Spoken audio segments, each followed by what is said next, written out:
Arsienne Côte d'Ivoire. Remnant Christian Network Côte d'Ivoire organise son culte spécial d'inauguration de son temple, La Forge.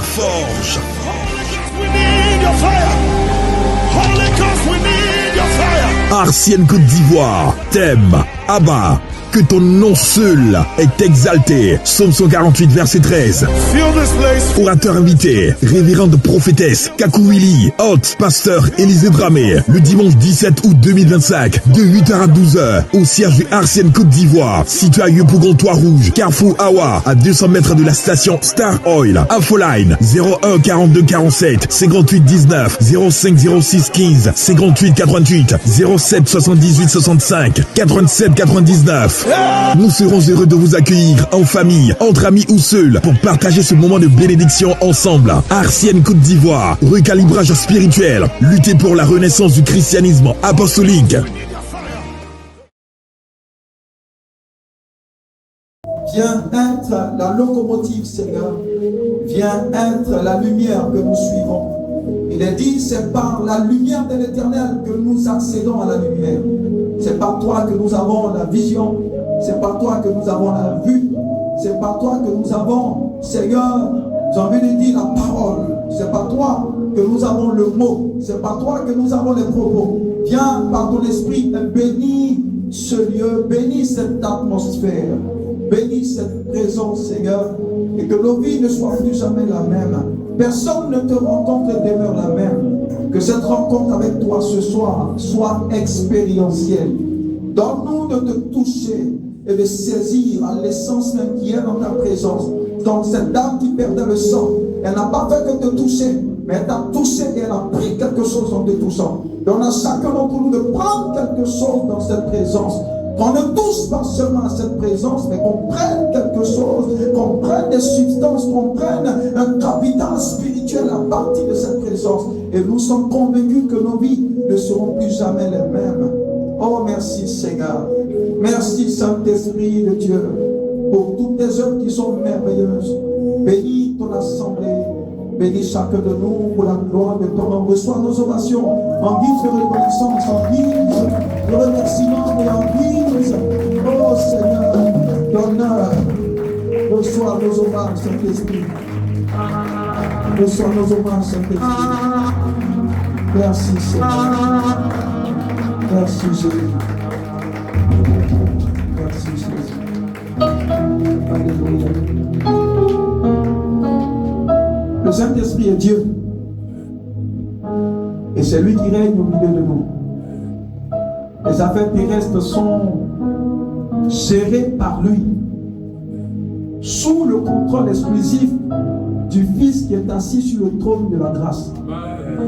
La Bible dit que c'est à partir de ce trône de la grâce, là, sur le mont Sion, que les affaires de l'univers sont administrées. Mais la main de ce trône-là, comme David a dit dans le psaume 110, il dit à partir de Sion sortira le sceptre de Sion, parlant du Saint-Esprit. Et c'est lui qui conduit les affaires de Dieu, parce qu'il est Dieu, le Saint-Esprit. Donc c'est lui qui gère les affaires de Dieu sur la terre aujourd'hui. Jésus est Dieu qui administre les affaires de Dieu, mais à partir du trône de grâce. Et Dieu le Père est caché dans un endroit appelé la lumière inaccessible. Ce n'est pas trois personnes. C'est une seule personne, mais qui a trois manifestations différentes. C'est une seule personne qui, à partir du trône, ou qui, à partir de sa demeure, envoie des dimensions de lui sur ces différents aspects. C'est pourquoi la gloire doit être rendue aussi au Saint-Esprit, parce qu'il est Dieu. Et c'est par lui que la pensée de Dieu est conférée dans son Église. C'est par lui que l'Église est fortifiée. C'est par lui que l'Église arrive à accomplir la volonté et arrive à atteindre les objectifs de Dieu. C'est par le Saint-Esprit doit être honoré à la même dimension que le Fils, mais aussi à la même dimension que le Père. Parce que le Saint-Esprit n'est pas une sensation. Le Saint-Esprit n'est pas quelque chose. Le Saint-Esprit est une personnalité. Il est Dieu. Et aujourd'hui, les personnalités les plus reconnues ne sont pas à Hollywood. La personnalité la plus reconnue aujourd'hui sur terre s'appelle le Saint-Esprit. Alléluia. Acclame sa présence. Alléluia. Que Dieu nous bénisse. Nous allons nous asseoir dans cette présence. Bienvenue à notre 4e soirée. Pour ceux qui j'aime, ils se souviennent. Dis à ton voisin, tu as oublié ou tu n'as pas oublié. Amen. Et hier, c'était très fort. Soit que c'est les couleurs juste que l'Esprit a annoncé. Pour ces 21 jours que nous allons passer dans la merveilleuse présence de Dieu. La présence de Dieu, c'est un laboratoire. Tous ceux qui se soumettent à la gouvernance de l'Esprit de Dieu, au bout d'un certain moment donné, leur vie est affectée par le Saint-Esprit. Et durant ces 21 jours, l'Esprit de Dieu a décidé de nous rencontrer et de nous conférer des choses qu'il a gardées pour nous depuis l'éternité. Hier, nous avons étudié le capital spirituel, nous avons parlé de comment réussir à capturer Dieu dans son environnement en nous appuyant sur la stratégie ou la technologie que Abraham a développée dans ce lieu appelé aujourd'hui Bethel. Et c'est son petit-fils qui a pu voir toutes les transactions qui se produisaient là. Et c'est ce Jacob qui a nommé ce lieu, qui a dit certainement ce lieu doit être la maison de Dieu. Et nous avons vu que là, au moment où Jacob parlait, il n'avait pas affaire à un bâtiment. Il avait affaire à une atmosphère. Parce que la maison de Dieu, c'est une atmosphère. Amen. C'est pas aujourd'hui, tout le monde peut identifier l'arche comment on dit ça, l'arche de Noé. Les historiens, on n'a pas vérifié, mais les historiens disent qu'ils ont découvert l'arche quelque part en Turquie. Mais c'est possible parce que c'était un élément physique. Mais personne ne te dira, viens, je te montre le jardin d'Éden. Non, parce que personne ne peut montrer une présence à quelqu'un, une atmosphère. Parce que l'atmosphère se dissipe. L'atmosphère, si tu n'es pas dans la dimension, tu ne peux pas savoir là où tu es. Donc c'est une présence. Regardez là où Jacob est passé, il n'y avait rien pour identifier que ce lieu était bizarre. C'est quand il a dormi, Dieu coupe ses yeux, c'est là qu'il arrive à comprendre que ce lieu sur lequel je me tiens est un lieu redoutable. Sinon il était là, mais il ne savait pas. Et il s'est exclamé, il a dit, mais donc l'Éternel était ici. Et moi, Jacob, je ne le savais pas. Vous savez, c'est possible que des hommes soient là où Dieu est, mais ratent Dieu parce qu'ils ne comprennent pas que pour que Dieu soit une réalité, j'ai envie de dire, qui s'applique ou qui nous profite, il faut que la conscience de la chose soit là. Il faut que je le sache. Donc parce qu'ils ne savaient pas, ils ne pouvaient pas bénéficier de tout ce que ce Dieu avait. Alléluia. Et c'est très important pour nous aujourd'hui. Nous allons continuer et prier fortement aujourd'hui par la grâce de Dieu. Nous allons certainement aller jusqu'à 21h si Dieu fait grâce. Et je voudrais parler un peu sur le mystère de l'Église. Et certainement aujourd'hui, à la fin ou demain, nous allons aboutir sur la notion de la sorcellerie. Et nous allons traiter. D'abord, la sorcellerie ne vise pas d'abord à servir d'abord les hommes.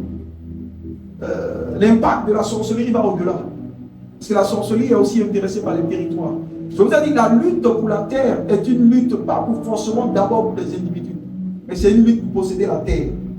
Parce que quand vous voyez la promesse que le Seigneur a faite à Abraham, c'était la promesse d'un territoire. Il a dit à Abraham, ta descendance possédera les nations et le territoire.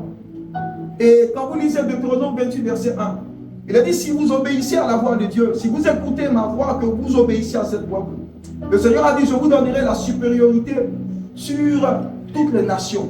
Donc tout est une affaire des nations. Tout est une affaire des territoires. Parce que je vous l'ai dit, la gloire d'un roi, Dieu se présente comme roi. La gloire d'un roi se trouve dans sa capacité à annexer beaucoup de territoires. Donc l'affaire de l'Église est une affaire territoriale.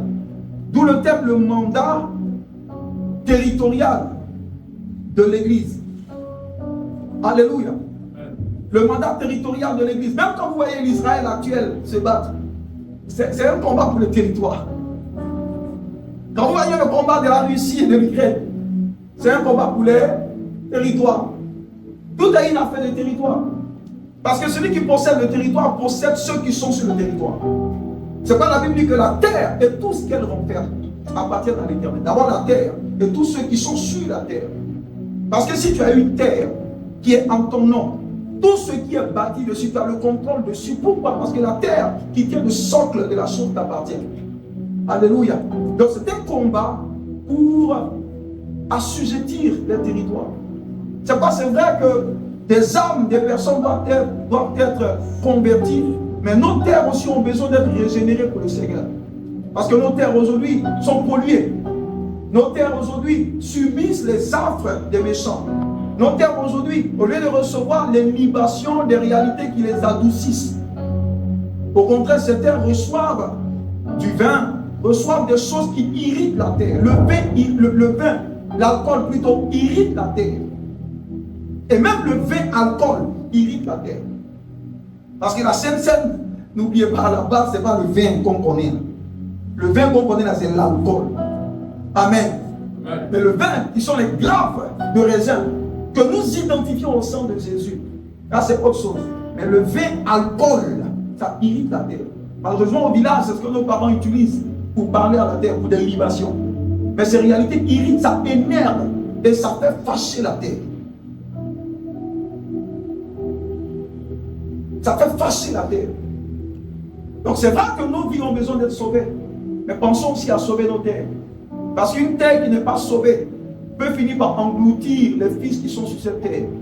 Corée, Dathan et Abiram n'ont pas été tués par Moïse directement. C'est la terre qui a ouvert sa bouche et les a avalés. Donc une terre qui n'est pas convertie est un problème pour ceux qui sont convertis sur elle. Donc c'est vrai que nous avons besoin d'être convertis, mais nos terres aussi ont besoin d'être converties. C'est quand par moment il faut aussi parler à la terre. Jérémie a dit terre, terre, terre, écoute la parole du Seigneur. C'est-à-dire que la terre est une entité vivante. La terre parle, la terre entend. La terre accomplit des choses et la terre obéit. Alléluia. Donc nous devons parler aussi à toutes les réalités qui existent. Le Seigneur nous a montré que tout a besoin d'être corrigé, tout a besoin d'être racheté. La terre attend avec un ardent désir la révélation des fils de Dieu pour l'aider. La nature a besoin d'être convertie. Même les animaux ont besoin d'être convertis. Je vous ai dit, le lion aujourd'hui que nous avons, au départ, dans le jardin d'Éden, c'était un animal de compagnie. Quand Adam l'a nommé, il pouvait échanger avec Adam. Mais aujourd'hui, avec toute l'onction que tu as, va aux eaux. Va causer avec un lion qui est Daniel. Alléluia. Le lion va te montrer qu'il n'a pas encore reçu l'évangile. Alléluia. Mais par contre, quand vous lisez Ésaïe 11, allez le lire à la maison, Ésaïe 11, vous allez voir qu'il a dit que lorsque les temps seront accomplis, l'agneau vivra avec le loup et ils s'amuseront ensemble. Ésaïe 11, verset 4 jusqu'à 10. Il a dit que le lion et l'homme seront amis. Et ces lions, les tigres, seront les animaux de compagnie. Mais pas avant que ce temps soit accompli. Sinon aujourd'hui, ils ne sont pas encore convertis. Alléluia. Quelqu'un a essayé de pratiquer la stratégie de Daniel au Congo, non? Je crois que les lions qui avaient faim depuis longtemps ont été bien rassasiés pour au moins 2 jours. Alléluia, un pasteur. Amen. Donc le lion n'était pas encore converti. Il a confondu les âges. Il a confondu les dispensations. Amen. Donc les lions l'ont bien mangé. Mais le temps viendra où ces lions seront des animaux de compagnie. Je vous ai dit, la chute a détruit beaucoup de choses. La chute a entraîné beaucoup de choses.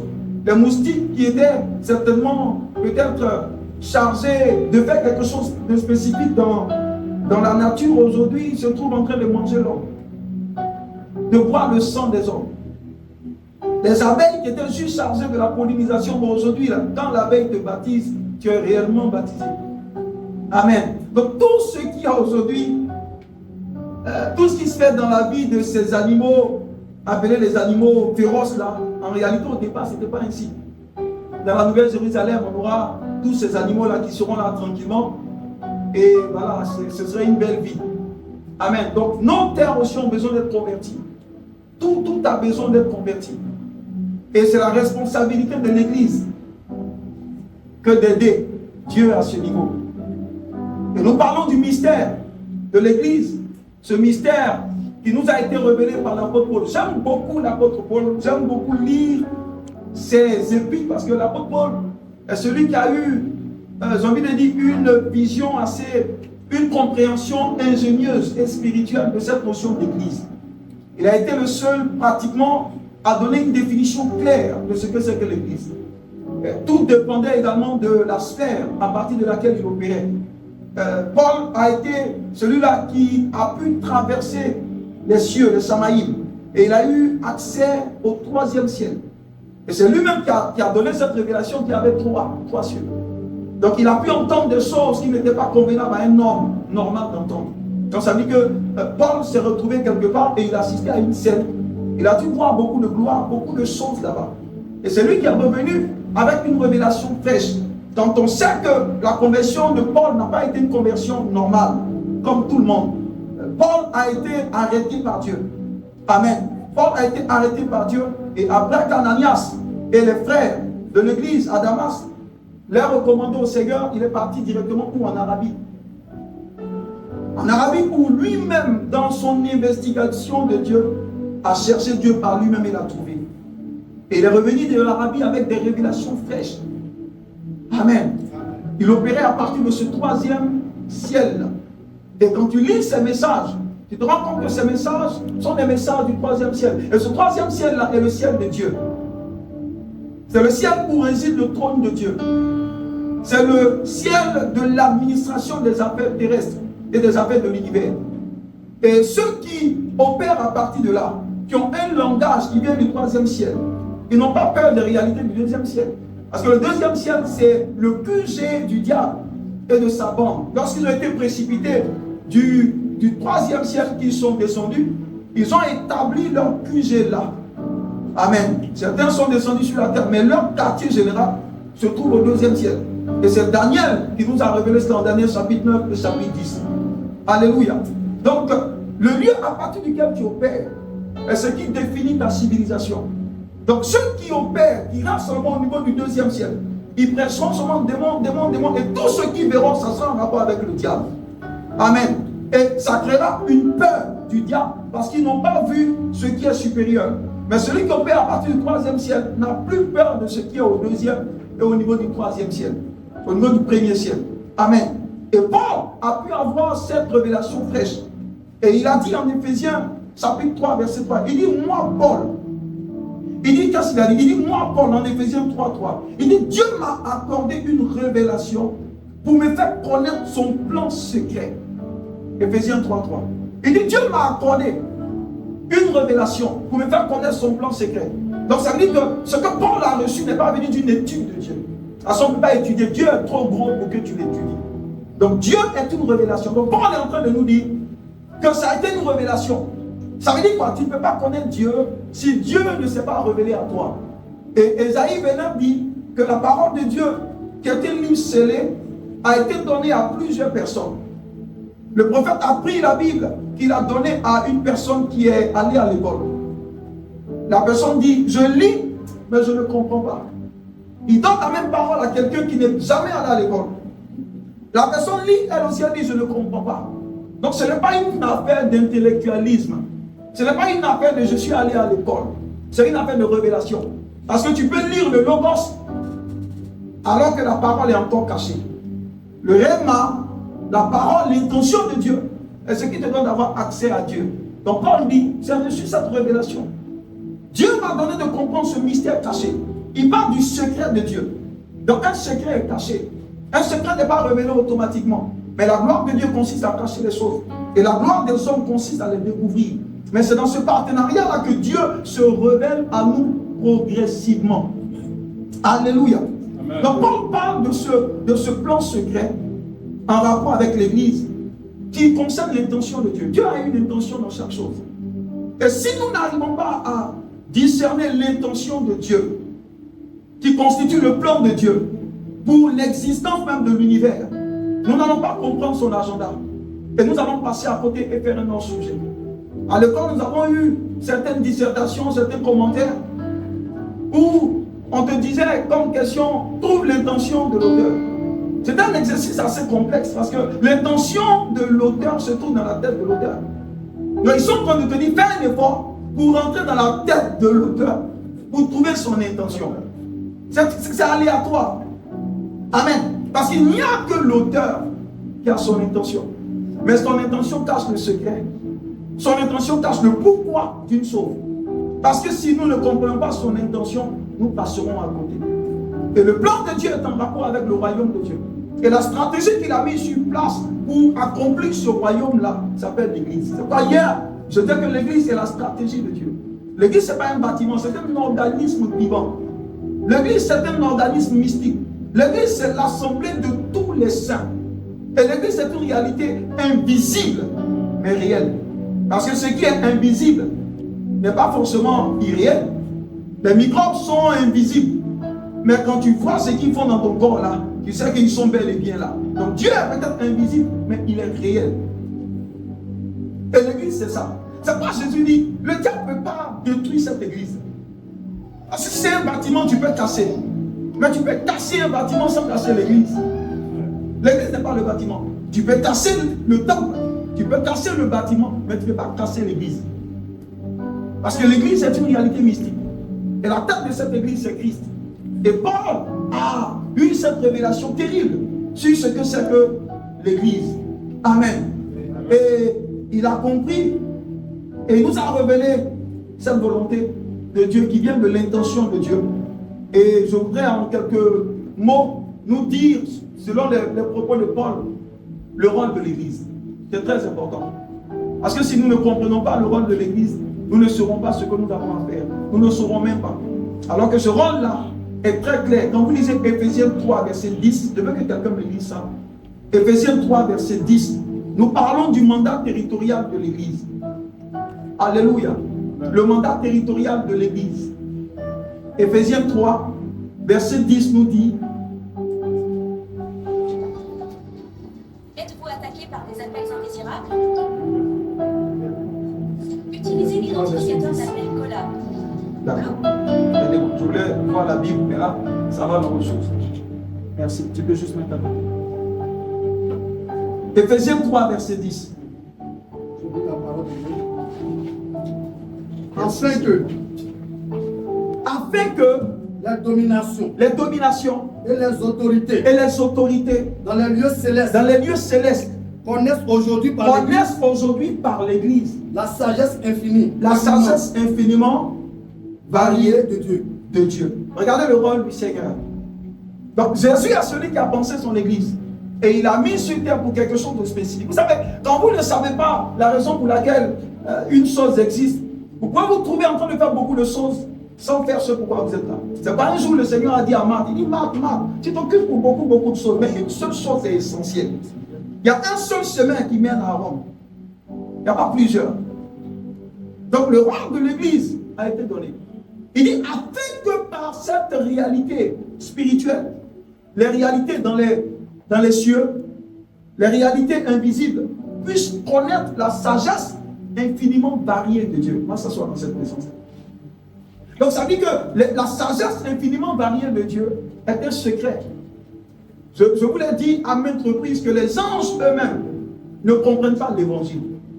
Parce qu'à chaque fois que, regardez ce qui s'est passé même avec Jean dans le livre d'Apocalypse, ils ont du mal à comprendre pourquoi ce grand Dieu qu'ils adorent au quotidien peut se mettre dans tout ce système où il devient homme à cause de l'homme.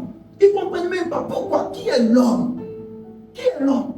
David même a dû se poser la question, mais c'est qui ceux-là? Et puis le grand Dieu que nous adorons au quotidien décide de prendre, regardez toute la gymnastique pour Dieu. Écoutez, ça a été très difficile pour Dieu de devenir homme. Parce que c'est comme décider de compresser ce bâtiment-là et le mettre dans une petite boîte allumée. Ça demandait beaucoup à Dieu pour devenir un homme. Nous n'avons pas idée du prix que le Seigneur a payé pour se compresser. Mais il a fait par amour pour nous. Donc les anges ne peuvent pas comprendre. Ils n'ont aucune idée de l'évangile. C'est quoi l'Esprit m'a dit, et je vous l'ai dit à maintes reprises, à chaque fois que l'assemblée est réunie pour entendre les oracles du Seigneur, les anges aussi sont assis là. Parce qu'il y a des anges qui ont été affectés à l'église entière. Il y a des anges qui ont été affectés à la vie de chacun d'entre nous. Il y a des anges gardiens, il y a des anges dont le rôle est de faire en sorte que leur ministère auprès de nous puisse nous aider à accomplir la volonté de Dieu. Et c'est Hébreux 1, 14 qui nous l'a dit, que les anges ne sont-ils pas des esprits que Dieu affecte aux saints pour qu'ils accomplissent leur ministère. Donc ces anges sont là, bel et bien invisibles, mais réels. Ils écoutent. Et pendant qu'ils écoutent, ils sont étonnés. Pendant qu'ils écoutent, je peux voir ta visage dire waouh, waouh. Parce que la beauté de l'évangile, Paul a dit, il dit ce que nous prêchons est la sagesse de Dieu. Il dit ce que nous prêchons est extraordinaire. Quand les anges même entendent ça, ils sont bouleversés. C'est pas quand les hommes ne viennent pas, les anges sont les plus bénis parce qu'ils vont s'asseoir. À ce leur rôle, c'est de s'arrêter pour veiller sur nous. Donc si tu n'es pas là, ils vont s'asseoir. Alléluia. Parce qu'ils ont besoin de connaître également ce secret, cette pensée qui a toujours été cachée dans le cœur de Dieu. Donc la sagesse divine sous toutes ses formes. Donc le pourquoi de la création de toutes choses. Le pourquoi. Pourquoi Dieu n'est pas resté seulement dans le royaume invisible et puis décide de venir sur la terre. Donc il y a tout un tas de sagesse que les anges ont besoin de comprendre. La sagesse derrière la création de l'homme, la sagesse même derrière la création des anges, la sagesse même derrière la création de la nature, la sagesse même derrière la création des étoiles, la sagesse derrière la création des galaxies. Il y a tellement de choses, il y a tellement de mondes que Dieu a créé. Parce que le monde humain n'est pas le seul monde. C'est pourquoi la Bible parle de Aion. Quand tu lis Hébreux chapitre 1, il a dit au commencement Dieu a créé le monde. Amen. Quand vous lisez Hébreux 1. Et le mot monde vient du grec aion. Aion dit les dimensions. Dieu a créé plusieurs dimensions. Et il y a une sagesse derrière toute cette création. Et nous avons besoin de connaître cela. Et le Seigneur dit, c'est par l'Église que nous devons, que toutes ces entités qui ne connaissent pas doivent apprendre. Donc l'Église est dans une posture d'enseignante. L'Église doit être la réalité qui soit le miroir de Dieu. En fait, le reflet. Ou si vous voulez, l'image que le miroir de Dieu donne. Donc quand on voit l'Église aujourd'hui, on n'a pas besoin de voir le ciel. Quand on voit l'Église, on a vu le ciel. Alléluia. Ça vous rappelle l'image que le Seigneur Jésus a dit à Philippe, qui dit, le Seigneur, au début là, tu es en train de parler, tu nous parles de papa, de père, on ne comprend rien. Il faut nous parler du père, on va avancer. Il dit, mais Philippe, c'est Philippe, non? Il dit, Philippe, mais tu es avec moi depuis, et tu n'as pas compris que je suis l'image, le reflet de la gloire du Père. Celui qui m'a vu a vu le Père. En d'autres termes, si tu m'as vu, moi, Jésus, tu n'as plus besoin de voir le Père. Donc celui qui voit l'Église, qui arrive dans l'Église, et qui voit les vertus dans l'Église, qui voit la puissance de l'Église, n'a plus besoin de voir l'auteur de l'Église. Parce que s'il voit l'Église, il comprend ce à quoi ressemble l'auteur également de l'Église. Donc on n'a pas besoin d'aller au ciel pour voir ce à quoi le ciel ressemble. Quand tu viens dans l'église, quand tu vois la vie de l'église, toi et moi, on doit imaginer un peu ce à quoi peut ressembler le ciel. Donc notre rôle est un rôle de représentant.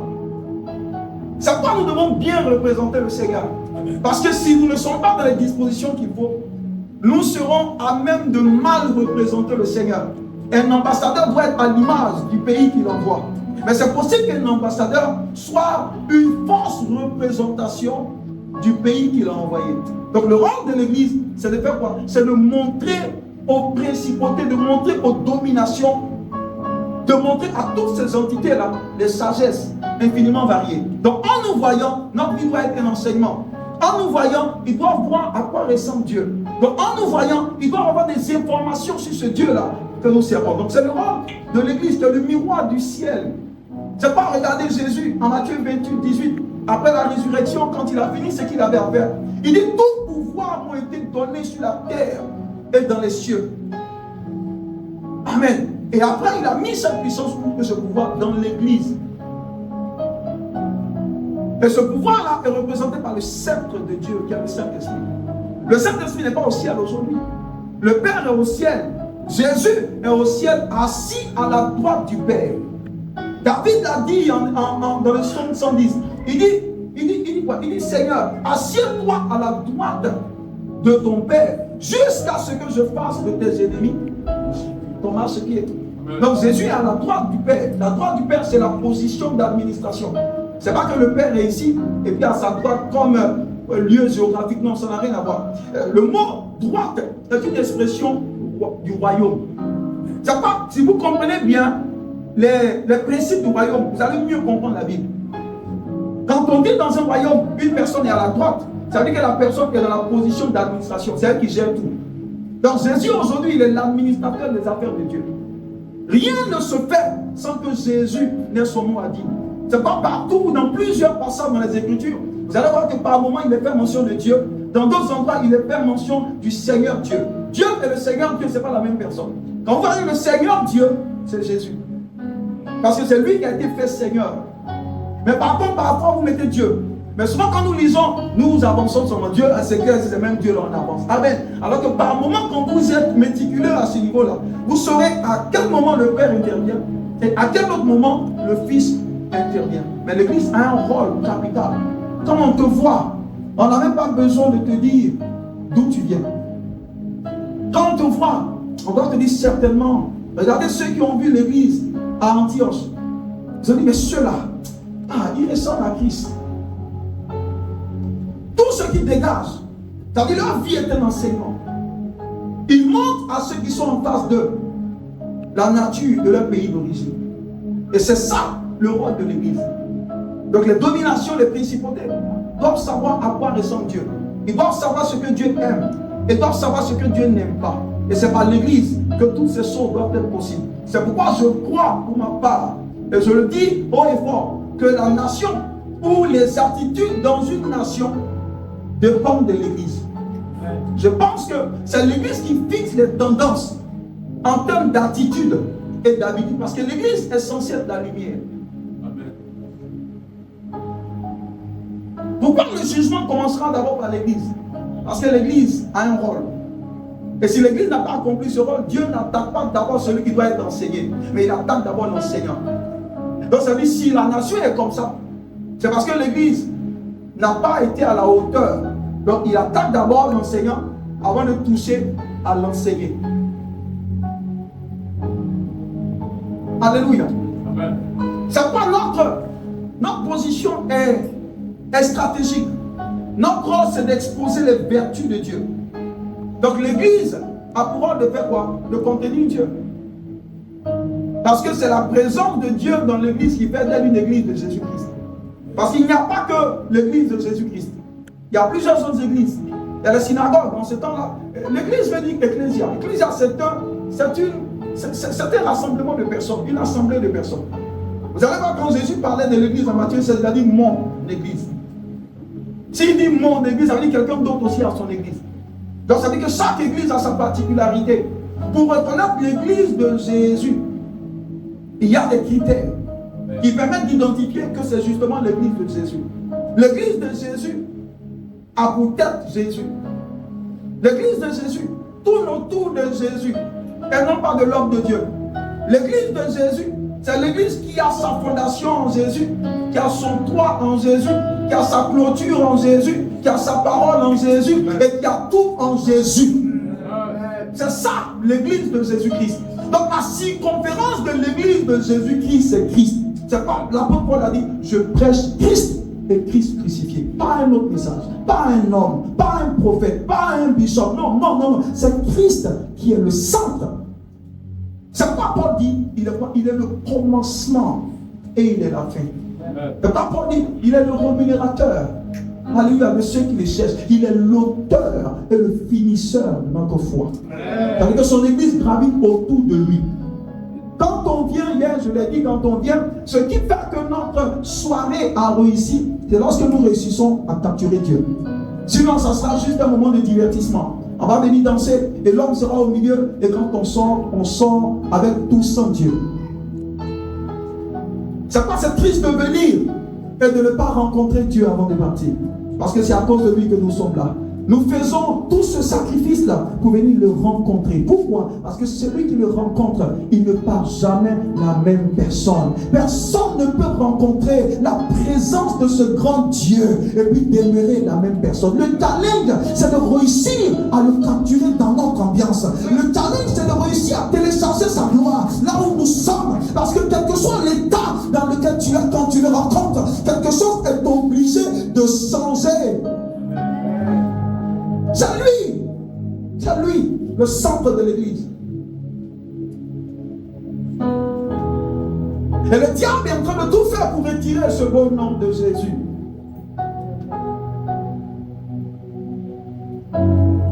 Si Jésus est retiré de nos assemblées, si son esprit est retiré de là, on a juste Une rencontre un peu comme les colloques, un peu comme les rassemblements. Ce n'est pas différent des matchs de football. Ce qui est au centre, c'est le Dieu du football. Et quand on ressort, on est vide.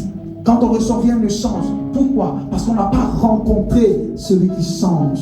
Tous ceux qui rencontrent le Saint-Esprit, quelque chose est obligé de changer dans leur vie. C'est pourquoi je crois que durant ces 21 jours, tu le rencontreras. Et en plus de l'avoir rencontré, ta vie changera. Ta vie sera métamorphosée. Et tous ceux qui portaient ton nom, qui avaient été stockés dans certains endroits, descendront dans le nom de Jésus. Donne-moi un meilleur amen.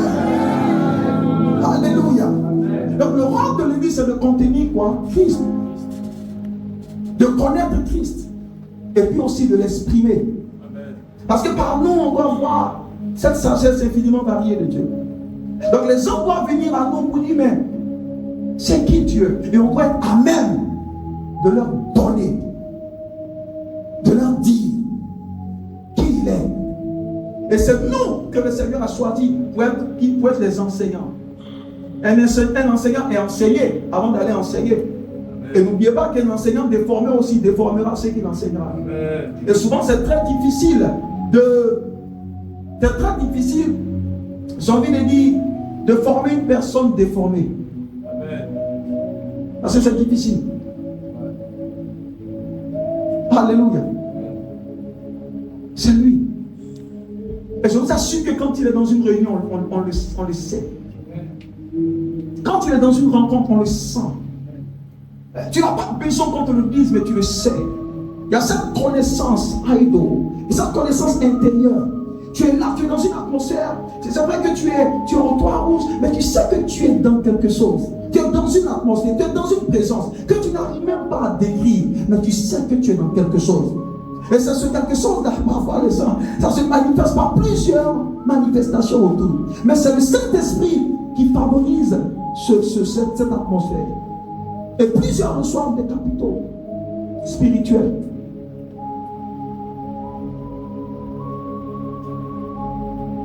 C'est pourquoi nous devons venir avec la conscience que je viens pour rencontrer Dieu. Quand tu rencontres Dieu, ton miracle est déjà scellé.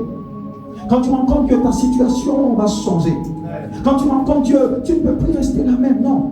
Quand tu rencontres réellement Dieu, la situation qui était impossible devient possible. Quand tu rencontres Dieu, toute situation solide est obligée de fondre. Parce que la gloire de Dieu fait fondre tout ce qui est joug des ténèbres.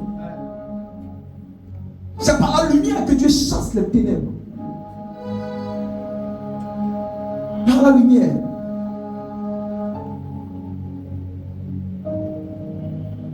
Par la lumière.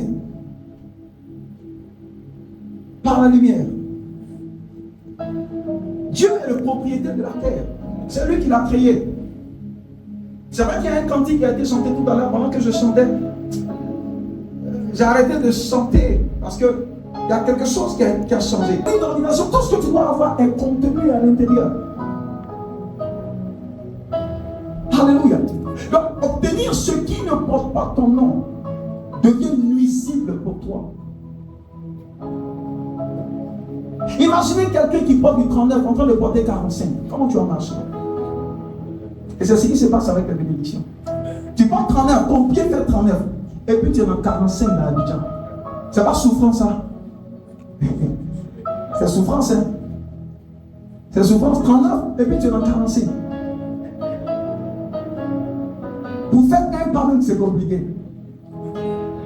Dis à ton frère, Dieu connaît le bagage qui est lourd. Le bagage qui n'est pas pour toi, il ne faut pas essayer de soulever. Parce que ça peut te tuer. Alléluia. Gloire à Jésus. Gloire à Jésus. Donc, comme je dis, l'Église est censée être responsable des tendances dans un environnement, dans une société. C'est ton rôle. C'est ton rôle. C'est ton rôle. C'est le rôle de chacun d'entre nous de le faire. Amen. Parce que tous ceux qui voyaient Jésus, je l'ai dit, ils le suivaient. Et pourquoi ils le suivaient?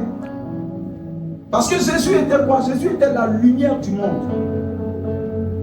Vous allez comprendre pourquoi souvent les hommes ne nous suivent pas. Parce que lorsque les gens voyaient Jésus partout où il passait, tout le monde le suivait. Tout le monde jetait ce qu'il faisait pour le suivre. Mais Jésus est notre modèle. Pourquoi on le suit lui et nous on ne nous suit pas? Parce que c'est ça. Le rôle de l'église, c'est de conférer une tendance. Mais pourquoi on n'écoute pas l'église? Pourquoi l'église peut même se lever, même ici en Côte d'Ivoire, pour revendiquer certaines lois, et puis malgré la revendication, c'est comme si personne n'a parlé. C'est parce qu'il y a quelque chose qui manque à la sauce. Au temps de Jésus, ce n'était pas ainsi. Quand comment on dit, quand le doyen Benson Idahosa s'est levé au Nigeria, il influençait les lois. Et personne ne pouvait faire autre chose. Pourquoi? Parce qu'il représentait trop Dieu. Et Dieu était tangible avec cet homme. Je me souviens d'une histoire, on dit qu'il s'est rendu dans un aéroport. Il devait partir quelque part. Et puis je crois qu'il y avait eu un souci. Et il est rentré dans l'aéroport, il y avait une dame qui essayait de changer. Il y a un autre qui dit, le monsieur, il faut le laisser comme ça. Il ne faut même pas, non, tu ne connais pas, il ne faut même pas. Mais pourquoi on peut parler comme ça d'une personne? Il représentait trop l'église. Dieu était vivant en lui. Dieu était présent en lui. Au point où sa parole pouvait s'accomplir automatiquement. Notre génération a du travail. Nous avons tous du travail. Parce que quelque part, nous ne représentons pas les patriarches. Pourquoi? Parce que sur le chemin de la progression spirituelle, nous ne sommes pas encore arrivés quelque part et nous nous donnons cependant des titres. Amen. Je vous l'ai dit, c'est possible d'être acclamé par les hommes, mais est-ce que le ciel t'acclame? Alléluia. Donc, sur l'échelle de la progression spirituelle, on a décidé nous-mêmes de nous freiner. Pourquoi? Parce que les noms sont devenus notre satisfaction. Donc, je peux décider dans 2-3 jours d'aller prendre quelqu'un pour m'ordonner archevêque. Et ils vont venir le faire. Mais qu'est-ce qu'il y a à l'intérieur? Parce que les démons ne reconnaissent pas ton titre. Les démons reconnaissent juste où est-ce que tu es allé avec Dieu dans le parcours. Et ça, c'est Dieu qui pèse les choses en fonction de ses priorités. Jésus était suivi partout où il allait. Pourquoi? Mais il a dit quelque chose d'essentiel. Il dit, je suis la lumière du monde. Vous vous souvenez en Matthieu chapitre 5, il dit, vous êtes la lumière du monde. Donc qu'est-ce qu'il a mis en nous? Il a mis le potentiel de la lumière, mais nous devons l'allumer. Si la lumière est là, que personne n'a plus le contact, mais la lumière est là, mais elle est inefficace. Et c'est ce qui se passe avec beaucoup d'entre nous. Nous sommes censés être la lumière. Donc nous sommes censés briller. Jésus brillait partout où il allait. Et quand vous lisez Matthieu chapitre 4, verset 16, il a dit quoi? Matthieu chapitre 4, verset 16. Je veux qu'on le lise rapidement et nous allons prier. Matthieu chapitre 4, verset 16. Nous allons prier. Et demain, nous allons toucher Ézéchiel 11. Vous allez comprendre comment l'Église, lorsque Dieu la veut dans une certaine dimension pour apporter la restauration, lorsque l'Église faillit, ça devient autre chose. Amen. Matthieu 4, verset 16 nous dit, est-ce qu'on peut m'aider? Matthieu 4, verset 16. Et après, quelqu'un peut prendre Ésaïe 60. Mon téléphone fait beaucoup de bruit. Matthieu 4, 16. Celui qui trouve peut se lever. Pas du tout, tu as donné. Ah, d'accord. Matthieu 4, 16. Verset 16. Verset 16. Ce peuple. Il dit ce peuple. Assis dans les ténèbres. Assis dans les ténèbres. Écoutez, la situation de notre nation ou la situation des nations est une situation des ténèbres. Amen.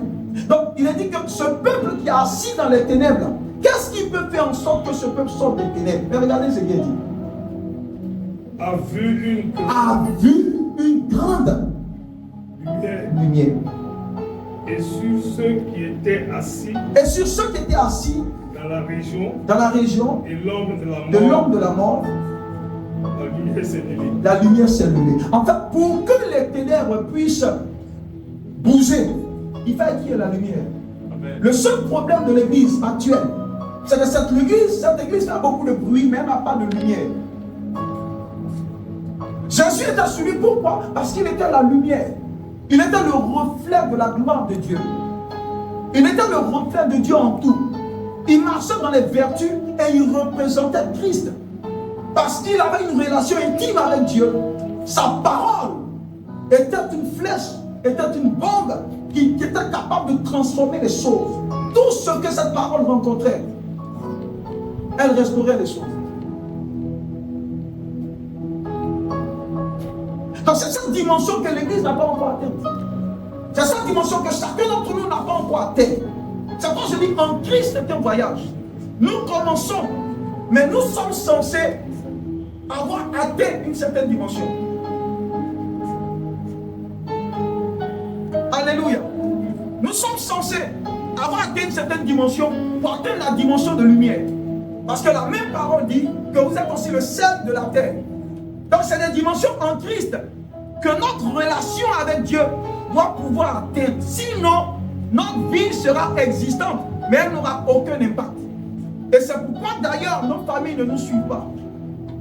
C'est pourquoi d'ailleurs personne ne veut nous suivre. Parce que nous n'avons pas encore atteint cette dimension de lumière. Et regardez ce qui est dit dans le livre de Jean 9, verset 5.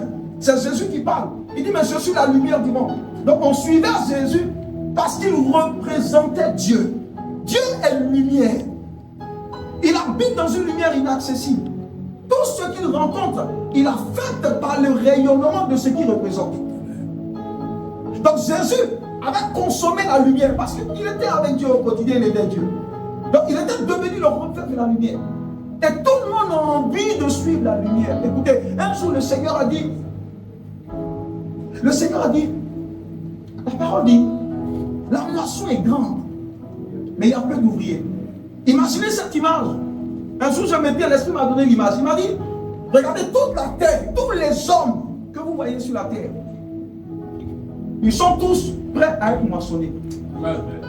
Et regardez la révélation que l'Esprit me dit. Il me dit, mais quand vous prenez une tomate, ou des tomates, un tas de tomates, au départ, la tomate est prête à être cueillie. Mais imaginez que le retard dans la cueillette, si ce qui devait être cueilli aujourd'hui fait 2 semaines, 3 semaines, la même tomate qui était bonne au départ va commencer à pourrir. Donc parce qu'il n'y a pas encore d'ouvriers de qualité pour cueillir les tomates fraîches, les tomates ont commencé à pourrir. Et quand ça commence à pourrir, ils rentrent dans les autres religions. C'est pourri. Pourquoi? Parce que ce n'est pas le problème des ouvriers, mais les ouvriers de qualité. Ce sont eux qui peuvent cueillir ces fruits-là au temps marqué. Un fruit que tu ne cueilles pas au temps marqué commence à pourrir. Donc vous allez voir que toutes les religions autour, selon le Seigneur, ont subsisté ou fonctionnent simplement parce que ceux qui ont la science de les cueillir ne sont pas encore suscités et ne les cueillent pas à temps. Au moment où Jésus parlait, aujourd'hui il y a beaucoup de pasteurs dans le monde. On ne peut pas compter le nombre d'églises en Côte d'Ivoire, le nombre de pasteurs. Mais plus il y a des églises qui poussent, plus le taux de débauche ou le taux de ténèbres est énorme. Pourquoi? Parce que ce n'est pas une question d'ouvriers, mais c'est une question d'ouvriers de qualité. Et nous devons tous nous battre pour faire partie de ceux qui sont de qualité. Ce n'est pas une chose atteinte déjà, mais c'est une chose vers laquelle nous devons courir. Et non pas courir derrière autre chose. Un ouvrier de qualité court derrière la satisfaction de Dieu. Mais un ouvrier pour lui-même court derrière sa propre satisfaction. Et le cœur de Dieu, c'est ça. Il n'y a pas de lumière. Parce que tu ne peux pas recevoir la lumière si tu ne vas pas vers le Père des lumières. Et quand vous lisez Ésaïe 60, versets 1 à 2, je vous l'ai dit, il est dit, lève-toi, sois éclairé, car ta gloire arrive. Mais lisez le verset 2. Pourquoi la Bible nous demande de nous lever? Parce que si tu ne te lèves pas, tu ne peux pas briller. Et si tu ne brilles pas, la gloire de Dieu ne peut pas venir sur toi. Pourquoi? La raison pour laquelle nous devons nous lever, c'est que la terre est couverte par d'épaisses ténèbres. Ça veut dire que tu ne peux pas survivre sur cette terre qui est remplie déjà de ténèbres si tu ne fabriques pas ta lumière. Parce que pour que la lumière de Dieu vienne te rencontrer, tu dois avoir d'abord fabriqué ta propre lumière par le mécanisme de la prière et du jeûne. Donc on ne peut pas survivre sur cette terre si tu ne rentres pas dans la dimension des lumières. Non. C'est pas possible. Et le verset 3 dit, je veux qu'on lise le verset 3 ensemble. Et nous allons nous arrêter et puis prier. C'est la chose qu'on demande au Seigneur dans la prière. Fais de moi une lumière. Fais en sorte que ma brillance puisse atteindre d'autres dimensions. C'est des choses qu'on formule dans la prière. Ésaïe 60, verset 3. Écoutez bien, pourquoi les gens suivaient Jésus et pourquoi on refuse de suivre l'Église aujourd'hui, qui est celle qui fixe les tendances. Pourquoi personne ne veut nous suivre? Pourquoi tout le monde pense que nous sommes juste des religieux? Non, le christianisme n'est pas une religion. C'est une vie. C'est un style de vie. Ce sont les vertus que nous générons. Ésaïe 60, verset 3. Ésaïe 60, verset 3. Les nations marchent à ta lumière. Écoutez, on dit les nations marchent à ta lumière. Donc les nations ne marchent pas à cause de ton visage. Ce qui attire les nations à nous, c'est la lumière qui rayonne autour de notre vie. C'est-à-dire là où il n'y a pas de rayonnement en termes de lumière, personne ne nous suivra. Et le problème de l'église, de chacun d'entre nous, c'est qu'on n'a pas de lumière que le monde puisse suivre. C'est pas le monde ne nous suit pas. On ne nous suit pas parce que nous nous appelons église. On ne nous suit pas parce que nous avons le nom de Jésus. Non, mais on nous suit parce qu'il y a une lumière que notre vie dégage. Il y a une lumière que notre vie génère. Et c'est ce qui crée le problème, c'est ce qui fait que les gens ne nous suivent pas. Et cette lumière vient de par la qualité de la vie que nous vivons. Si en tant qu'église, même dans nos lieux de travail, nous sommes les premiers à nous corrompre, mais on n'est pas la lumière. Parce que la lumière n'est pas muette. La lumière, elle est visible. Lorsque les hommes sont dans les ténèbres, la première chose qu'ils voient, c'est la brillance de cette lumière. Et tout ce que nous sommes, est ce qui contribue à favoriser l'éclat de cette lumière ou pour ternir cet éclat. Là où nous sommes, le Seigneur nous envoie pour être des lumières. Mais quelles sont nos pratiques dans ce lieu? Est-ce que les hommes de notre lieu de travail peuvent dire certainement, j'ai envie d'aller dans son église, j'ai envie d'aller là où il est, j'ai envie d'aller. Si les hommes ne parlent pas ainsi à cause des vertus que tu dégages, c'est que tu as manqué de bien représenter le Seigneur. Ta lumière ne rayonne pas. Parce que les hommes doivent suivre ta manière de faire. Quand tu es là, les gens doivent se dire, bon, elle est là encore, on va aller ailleurs pour aller faire nos choses à lui, il est comme ça. Amen. Mais c'est ça, la brillance de la lumière. Quand la parole de Dieu doit t'imprégner au point où partout les gens te voient, tu dégages la bonne odeur de Christ. Donc les nations ne peuvent nous suivre que lorsque notre lumière rayonne. Et ça, c'est les nations, ça, c'est le monde. Mais les rois, les grands de ce monde ne nous suivent pas parce que nous avons la lumière. Les grands de ce monde nous suivent. Pourquoi? Écoutez la suite. Et des rois à la clarté de tes rayonnements. Donc ça dit, pour que les rois te suivent, pour que les nations te suivent, il faut que ta lumière brille. Mais pour que les rois te suivent, il faut que la lumière là, passe à un autre niveau. Il faut que la lumière soit beaucoup plus claire, beaucoup plus éclatante. Ça dit, ce n'est pas seulement l'attitude, mais il y a d'autres choses. Il y a une dimension d'excellence dans laquelle nous devons fonctionner pour que les grands soient attirés. Et le problème de l'église, c'est ça. Il n'y a pas de lumière. C'est pas Isaïe a dit, lève-toi, sois éclairé, parce que la lumière doit venir à toi et la gloire de Dieu doit briller. Et ça doit être des sujets de prière intense, parce que tu ne peux pas prier par toi-même. C'est le Seigneur qui te fait prier. Tu ne peux pas prier par toi-même. La lune n'a aucune lumière. La lune reçoit sa lumière du soleil. C'est le soleil qui projette ses reflets sur la lune et qui donne à la lune de briller. Alléluia. C'est avec lui que nous faisons des espoirs. Sans lui, nous ne pouvons rien. Est-ce que quelqu'un peut dire au Seigneur, donne à ma lumière de rayonner, donne à ma lumière à porter de ce jour de rayonner. Je ne veux pas demeurer dans cette famille et personne n'a envie de venir au Seigneur. Je ne veux pas demeurer dans cette maison et ma vie n'attire personne. Seigneur, donne-moi un certain rayonnement au niveau de ma vie parce que je veux te représenter. Alléluia. C'est de ça qu'il s'agit. S'il n'y a pas de lumière, personne ne te suit. Et c'est le Seigneur qui dégage, qui fait en sorte que cette lumière puisse à un certain moment donné briller. Et c'est lui qui favorise cette lumière pour que même les rois, les gens les plus grands puissent te suivre.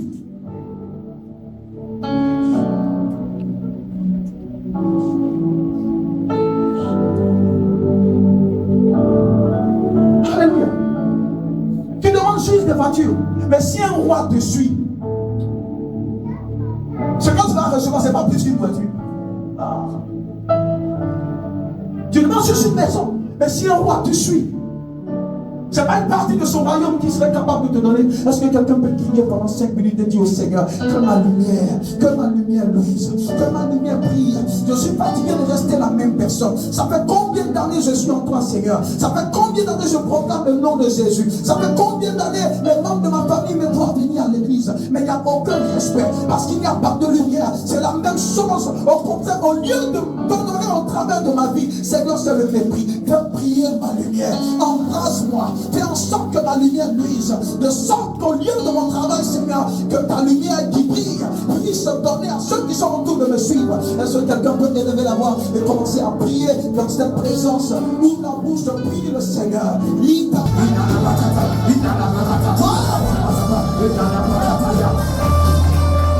Son feu est actif, Seigneur.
Écoutez ceci. Nous avons beaucoup à apprendre de la vie de Jésus. Cet homme était un homme de prière incroyable. Et surtout la prière d'intimité, la prière de consécration. Parce qu'il était constamment dans la présence de son Père. La meilleure manière de prier, c'est de se laisser couvrir par l'ambiance de Dieu. Parce que lui-même est un feu dévorant. Et lui-même est la lumière inaccessible. La Bible l'appelle le Père des Lumières. Amen. Quand tu es constamment dans sa présence, ce sont des soupçons, des portions de lumière qu'il met sur toi. Au point où, à un moment donné, ta vie sera saturée. Quand les hommes te verront, ils n'arriveront pas à faire la différence entre toi et le Dieu que tu sers. Et c'est ce que Moïse avait expérimenté. Il a passé 40 jours, voire 2, dans la présence de son Père. Quand il est descendu, les hommes n'ont pas vu le visage de Moïse, ils ont vu le visage d'un Dieu.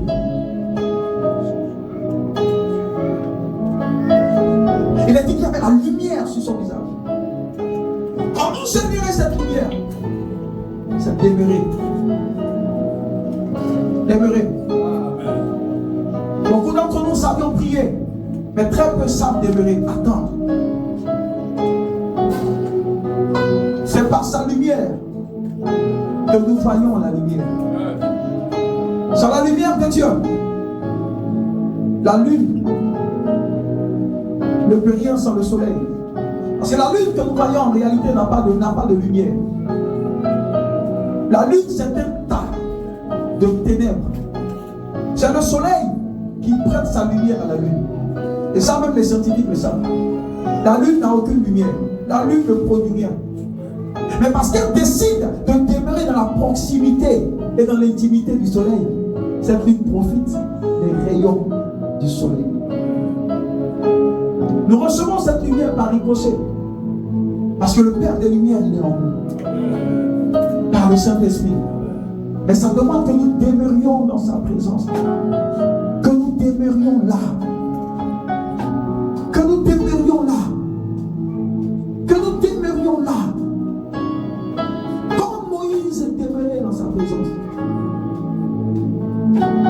Regardez ce qui s'est passé sur le mont de la Transfiguration. Regardez ce qui s'est passé en Matthieu chapitre 3 ou en Luc chapitre 4. Une voix qui s'est fait entendre depuis le ciel a parlé, a dit: celui-ci est mon fils bien-aimé, celui que j'ai engendré.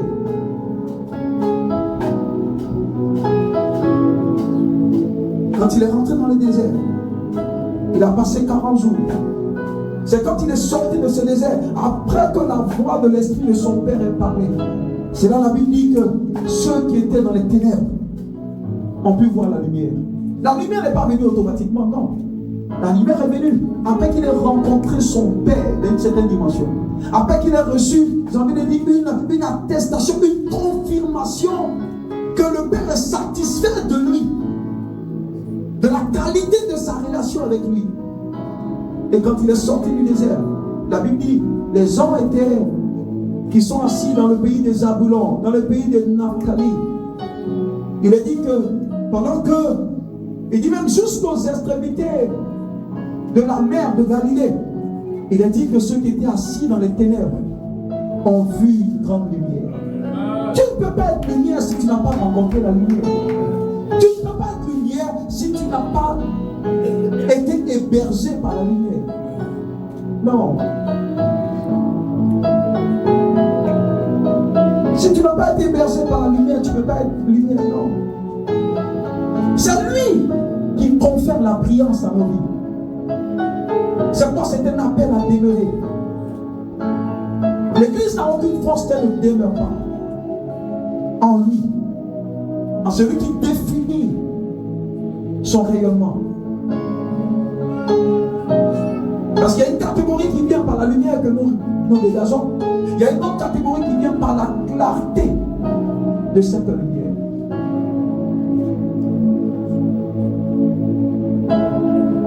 C'est par l'intimité, par la présence, c'est par la prière constante que tu affûtes ton épée, tu affûtes la lumière que tu es. Lève la main. Lève la main dans cette présence.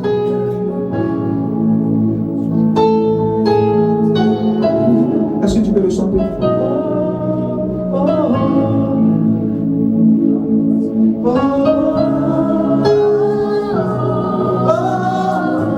Crie à lui. Je crie à toi. Chantons.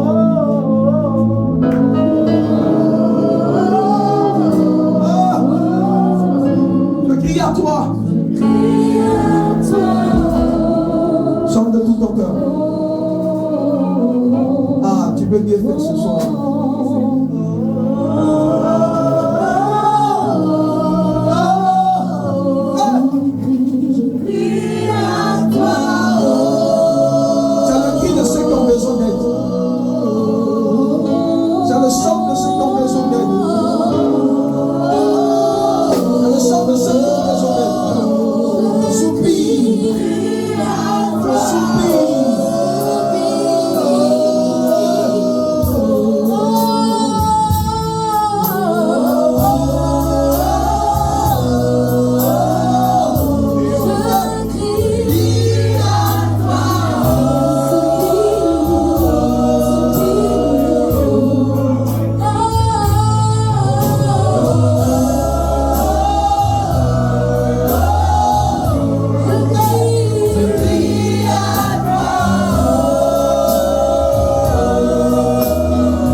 Dis au Seigneur que tu luises.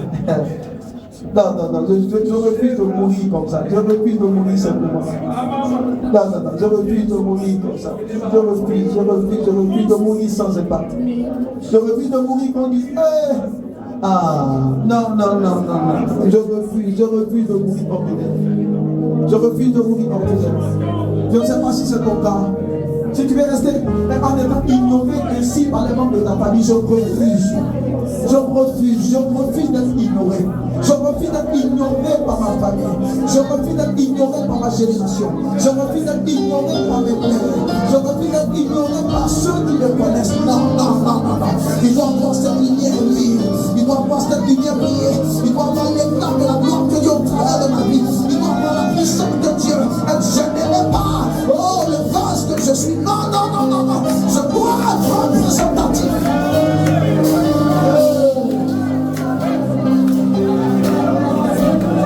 Je refuse d'être ordinaire. Les nations doivent marcher au rayonnement de ta lumière. Les rois doivent marcher à la clarté de ta lumière. Dans tout état, le monde et les rois doivent nous suivre. Ils doivent nous suivre. Partout où tu iras, ta lumière brille. Partout où tu iras, ancien, ta lumière brille. Partout où tu iras, tu marqueras ta génération. Partout où tu iras, les portes te resteront ouvertes. Partout où tu iras, tu seras une bénédiction. Ancien, partout où tu iras, tu seras la bénédiction. Partout où tu iras, tu auras la prééminence. Partout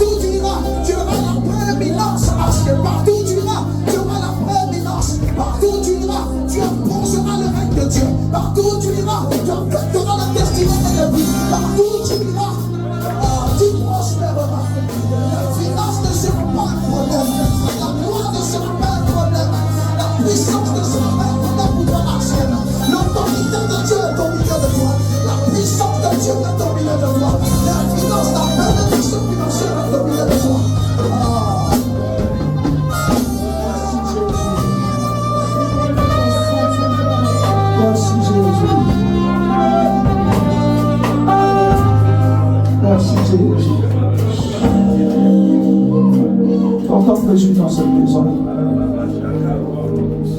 Je vous ai dit que Dieu est tangible.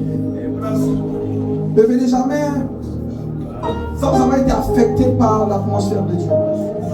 Parce que venir sans avoir été touché par ce Dieu, c'est avoir fait un sacrifice pour rien. Sa présence est tangible. Parce que son esprit est là. Sa présence est là. Sa présence est là. His presence is here. The glory of God is here. The fire of His presence is here. The power of the Holy Ghost. Et te touche ce soir. Si tu ne priais pas, il t'allume ce soir. Si ta lumière s'est ternie, il ravive ce feu ce soir. Si cette lumière manquait de clarté, il augmente l'intensité. Et c'est lui qui le fait, il s'appelle le Saint-Esprit. Oh, il est tangible. Il est tangible. Il est tangible. Il est tangible. Sa présence est tangible. Sa présence est tangible. Il est vivant et il est là au milieu de nous. Partout son nom est invoqué, il est présent. Partout où il est invité, il est présent. Son nom c'est le Saint-Esprit, Holy Ghost. Oh, il est parmi nous. Alléluia.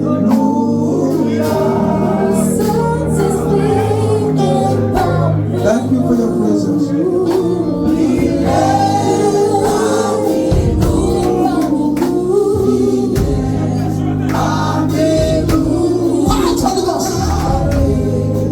Yeah.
de positionner ton serviteur. C'est fait. Positionne-le dans les secrets. Dans les secrets de ce parti. Dans les secrets. Oh, par ton autorité, Père, tu le fais rentrer là. Avec dans une position de soi, proche du roi. Proche du roi. Sa parole compte et sa parole comptera pour l'avancement de ce parti. Seigneur, merci pour ton serviteur qui reprend tout ce qui est permis, tout ce qui est perdu, tout ce qui a manqué, tout ce qui a failli, comme élément pour que la fête soit belle. Que tout,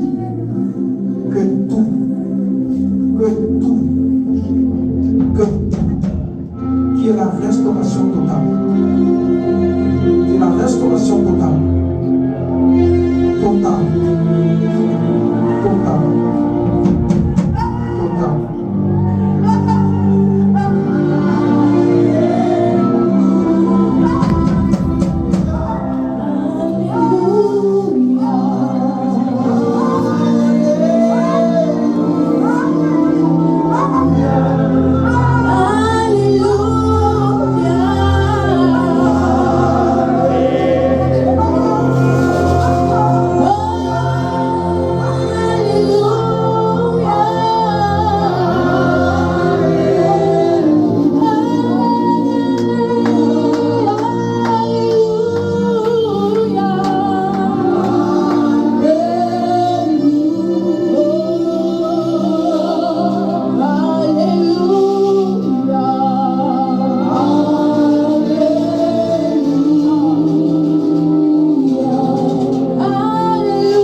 Non.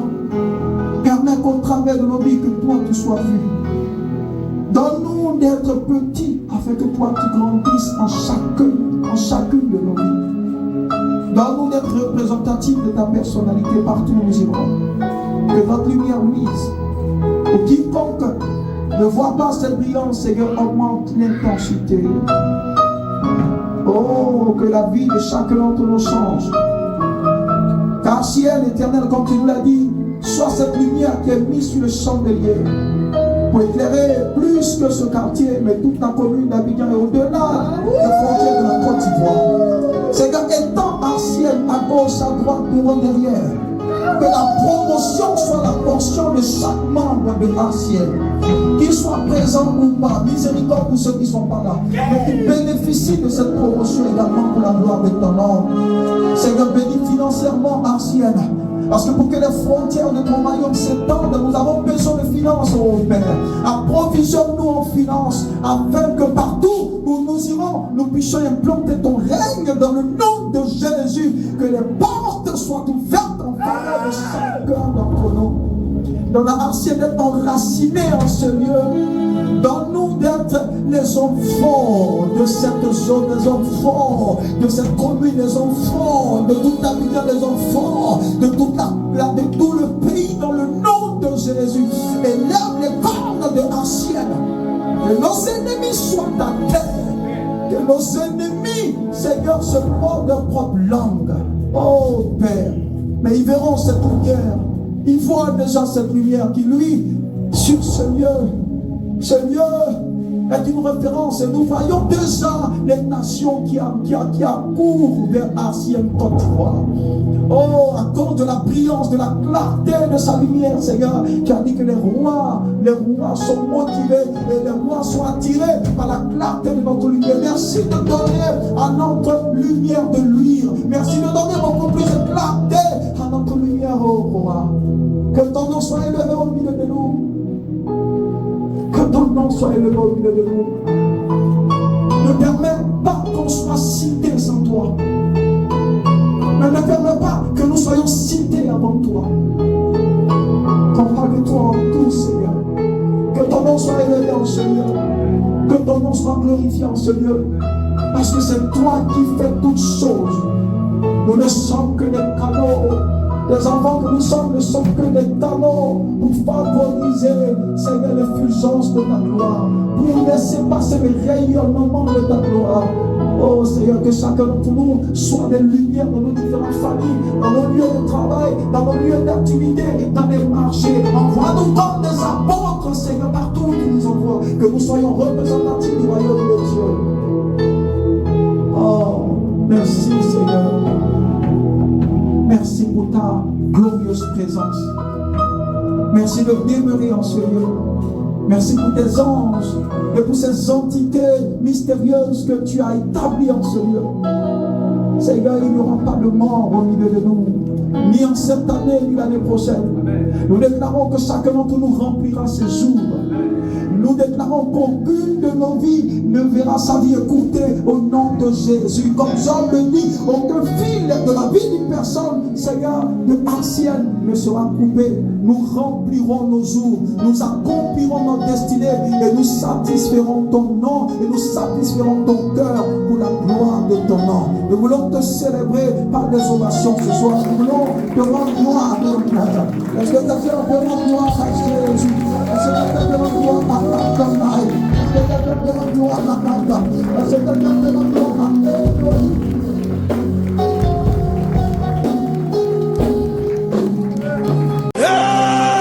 Arsienne Côte d'Ivoire.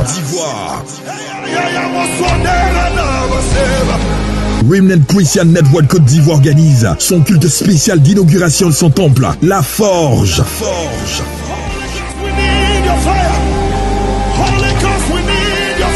Arsienne Côte d'Ivoire, thème, Abba, que ton nom seul est exalté. Psaume 148, verset 13.